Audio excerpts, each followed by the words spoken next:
സനൽ പോറ്റി എന്ന പേര് പറഞ്ഞാൽ ഒരുപക്ഷേ ആളാരാണെന്ന് പെട്ടെന്ന് മനസ്സിലായെന്ന് വരില്ല.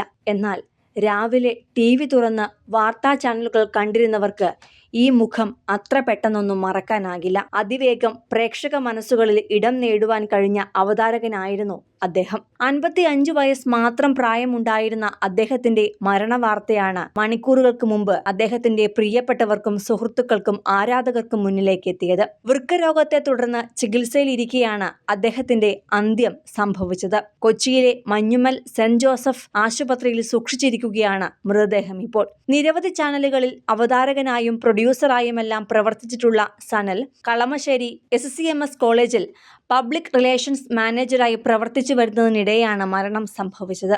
ഒരു കാലത്ത് ടെലിവിഷൻ ചാനലുകളിലെ പ്രധാന അവതാരകനായിരുന്നു സനൽ പോറ്റി. മലയാളം ടെലിവിഷൻ ചരിത്രത്തിൽ ആദ്യകാല പ്രധാന മുഖങ്ങളിൽ ഒന്നായിരുന്നു ഇദ്ദേഹത്തിൻ്റെത്.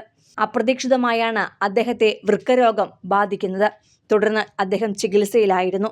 നിരവധി ചാനലുകളിൽ അവതാരകനായും പ്രൊഡ്യൂസറായുമെല്ലാം സനൽ പോറ്റി പ്രവർത്തിച്ചിട്ടുണ്ട്. ദീർഘകാലമായി രോഗബാധിതനായിരുന്ന സനൽ പോറ്റി അതിനുശേഷമാണ് കരിയറിൽ നിന്നും അല്പം പിന്നോട്ടു പോകുന്നത്.